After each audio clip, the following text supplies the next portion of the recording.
On organise, donc Thiago organise l'inauguration ici au Quad-Caire à 19 h. Et ensuite une conférence débat.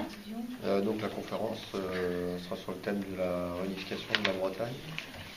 Il y aura des intervenants du collectif 44 égale BZH et de Bretagne Réunie, s'ils viennent tous les deux. Donc ce sera un échange avec le public, questions-réponses, présentation un peu du projet, de leur projet et de pourquoi se pose la question de la réunification de la Bretagne.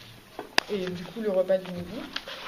Et l'après-midi, il y aura en plus de Jean-Yves Cararec, 2 anciens Tony Driec, bretonnants aussi, qui viendront livrer quelques...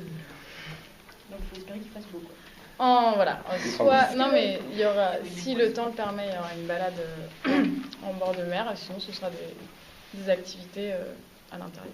On prend un petit peu l'idée du marché couvert des autres années, où il y a le concours international de débouchage de pommes de terre. Le film témoigne en fait de la manière dont ils ont eux appris à chanter et ce que c'est pour eux la transmission.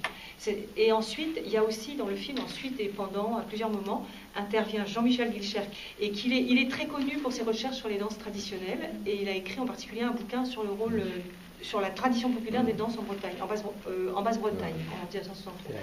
Et Jean-Michel Guilcher, c'est ça son travail. Il a fait des recherches sur la danse, et dans le film, il témoigne du rôle social de la danse.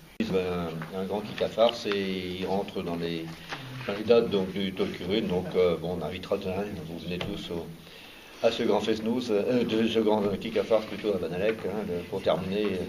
Donc sur réservation uniquement. Et sur réservation uniquement. Donc là, c'est les dessins animés en breton qui sont proposés pour les écoles, donc autant les maternelles que les primaires.